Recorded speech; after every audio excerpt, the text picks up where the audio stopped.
Hello everyone, welcome to my YouTube channel. आज का topic है हमारा जीके का सेट प्रैक्टिस 16। तो आइए हम क्वेश्चन देखते हैं।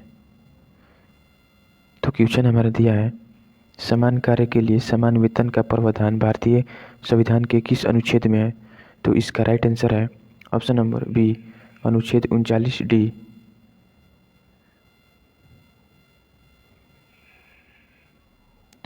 अनुच्छेद 39D में भारतीय संविधान के राज्य के नीति निर्देशक तत्व के अंतर्गत आता है। यह राज्य को निर्देश देता है कि पुरुष और महिलाओं दोनों के लिए समान कार्य के लिए समान वेतन सुनिश्चित किया जाए, ताकि आर्थिक समानता और सामाजिक न्याय को बढ़ावा मिल सके।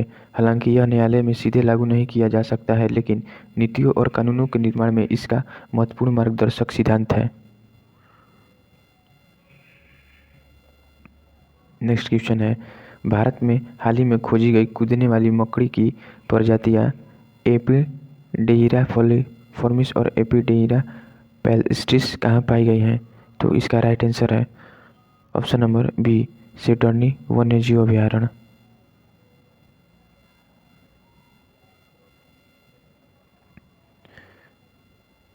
यह खोज भारत में ऑर्किड मकड़ी जैव विविधता के अध्ययन को समृद्ध करती है और पश्चिम घाट क्षेत्र के संरक्षण महत्व को रेखांकित करती है।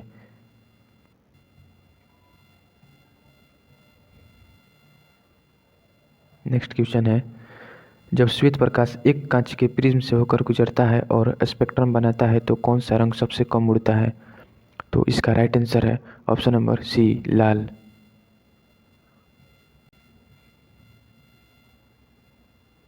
कांच के प्रिज्म में विभिन्न रंगों के लिए अपवर्तनांक अलग अलग होता है। लाल रंग का तरंगदैर्घ्य सबसे अधिक होता है, इसलिए उसका अपवर्तनांक सबसे कम होता है। इसी कारण लाल प्रकाश सबसे कम विचलित यानी कि मुड़ता है, जबकि बैंगनी प्रकाश सबसे अधिक मुड़ता है। नेक्स्ट क्वेश्चन दिया है, बानू मुश्ताक का कौन सा कन्नड़ लघु कथा संग्रह 2025 के अंतर्राष्ट्रीय बुकर पुरस्कार की लंबी सूची में शामिल हुआ है? तो इसका राइट आंसर है option number B, hot lamp. Next question दिया है, निम्नलिखित में कौन सा वंश दक्षिणापथ यानी दक्षिणी क्षेत्र में साम्राज्य स्थापित करने वाला पहला दक्कनी वंश माना जाता है? तो इसका राइट आंसर है ऑप्शन नंबर सी, सातवाहन वंश।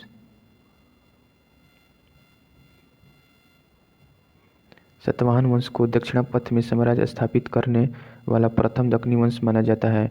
इस वंश के मौर्योत्तर काल के दक्षिण भारत में राजनीतिक एकता स्थापित की और व्यापार, मुद्रा प्रचलन तथा ब्राह्मण संस्कृति के संरक्षण में महत्वपूर्ण भूमिका निभाई। सातवाहन वंश। नेक्स्ट क्वेश्चन दिया है, आम नामक, टेबल नामक या सेंधा नमक का खनिज का नाम क्या है? तो इसका राइट आंसर है option number D, highlight.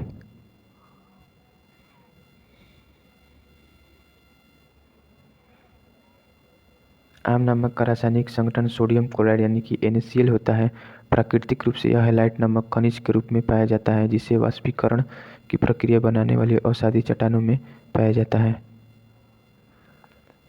Next question दिया है, ढींग एक्सप्रेस के नाम से किस खिलाड़ी को जाना जाता है? तो इसका राइट आंसर है option number C, Hima Das. Hima Das को ढींग एक्सप्रेस खिलाड़ी के नाम से जाना जाता है। नेक्स्ट क्वेश्चन दिया है, 2025 के बेंगलुरु ओपन एकल खिताब किसने जीता है? तो इसका राइट आंसर है option number B, Brandon Holt.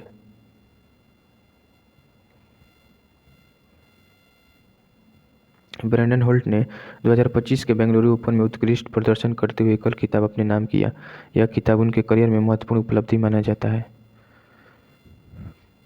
Next question दिया है, यूरेनियम अयस्क के महत्वपूर्ण जमाव के लिए कौन सा देश प्रसिद्ध है?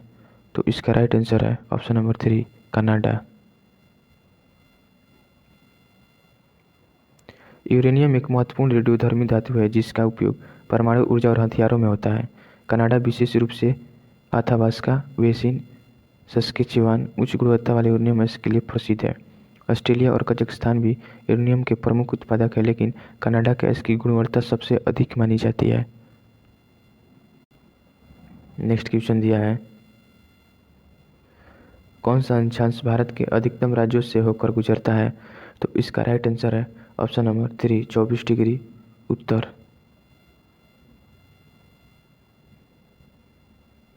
भारत का 24 डिग्री उत्तर अक्षांश लगभग देश के मध्य भाग से गुजरता है। यह अक्षांश अधिकतम भारतीय राज्य जैसे मध्य प्रदेश, छत्तीसगढ़, झारखंड, पश्चिम बंगाल, उड़ीसा, महाराष्ट्र आदि से होकर गुजरता है। इससे यह पता चलता है कि 24 डिग्री अक्षांश भारत के भौगोलिक केंद्र के आसपास स्थित होता है और अधिकांश राज्यों को स्पर्श करता है। नेक्स्ट क्वेश्चन दिया है, बोनिफेसियो जलमरुमध्य कहाँ स्थित है? तो इसका राइट आंसर है ऑप्शन नंबर 3, कोर्सिका और सर्डिनिया के बीच।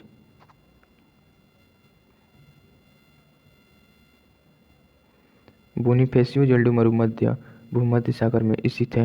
यह कोर्सिका और सर्डिनिया के द्वीप के बीच स्थित है। यह जलमार्ग समुद्री यातायात के लिए महत्वपूर्ण है और भूमध्य सागर में नौवहन मार्गों में शामिल है। नेक्स्ट क्वेश्चन दिया है,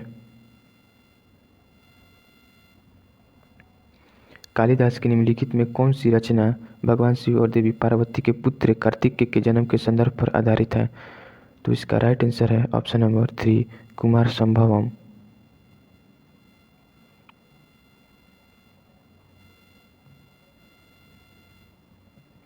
कुमार संभवम कालिदास की प्रसिद्ध महाकाव्य रचना है। यह रचना भगवान शिव और देवी पार्वती के पुत्र कार्तिकेय कुमार के जन्म पर आधारित है।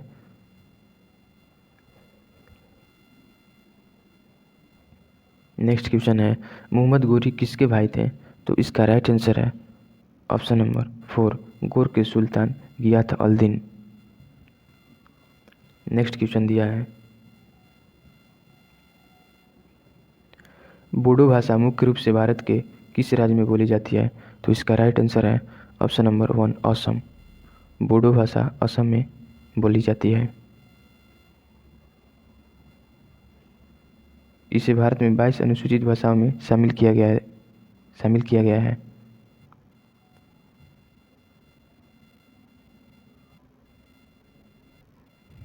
नेक्स्ट क्वेश्चन दिया है,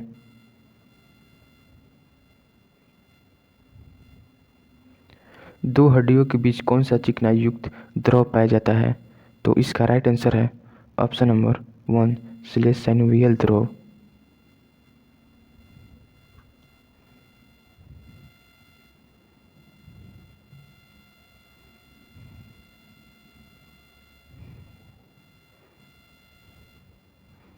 साइनोवियल द्रव हड्डियों के जोड़ ज्वाइंट में पाया जाता है। यह जोड़ों को चिकनाई प्रदान करता है जिससे हड्डियां आसानी से आपस में हिल सकें। यह द्रव जोड़ की सुरक्षा करता है और घर्षण को कम करता है।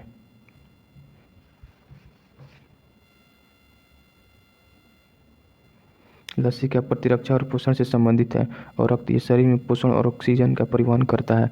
रक्त तरल संयोजी ऊतक है। पाचन रस भोजन पचाने में सहायक होता है। नेक्स्ट क्वेश्चन दिया है, नेवी ब्लू व्हील यानी अशोक चक्र निम्नलिखित स्मारकों में से किससे प्रेरित है?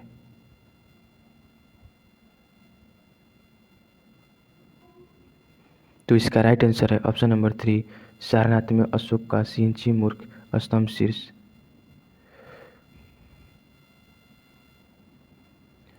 अशोक स्तंभ यह धर्म और न्याय के मार्ग का प्रतीक है।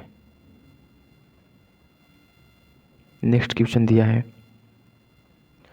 उत्तराखंड में 38वें राष्ट्रीय खेलों में तलवारबाजी स्पर्धा किस राज्य ने रजत पदक जीता है? तो इसका राइट आंसर है ऑप्शन नंबर 1, बिहार।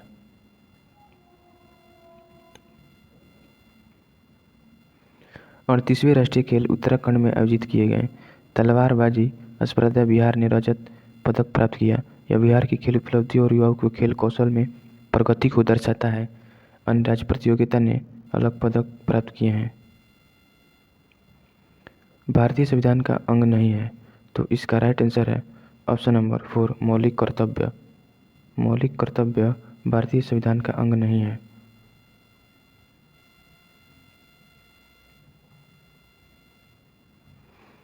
भारतीय संविधान 1950 में लागू हुआ था। मौलिक कर्तव्य 1946 में 42वें संविधान संशोधन द्वारा भाग 4A में जोड़े गए। नेक्स्ट क्वेश्चन दिया है, प्राचीन शहर हड़प्पा पाकिस्तान के किस प्रांत में स्थित है? तो इसका राइट आंसर है option number 4, Punjab.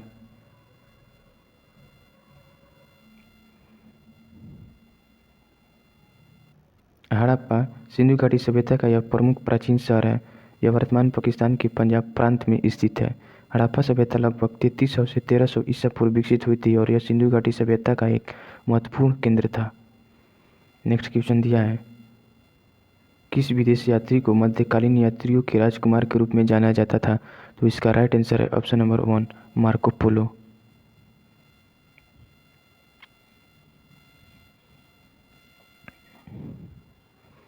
Marco Polo Venice का प्रसिद्ध व्यापारी और यात्री था। उन्हें मध्यकालीन यात्रियों का राजकुमार कहा जाता है। उन्होंने चीन और एशिया की लंबी यात्राओं और विस्तृत विवरण अपनी पुस्तक the travels of Marco Polo में लिखा है। फेरिस्ट ये ईरानी यात्री थे।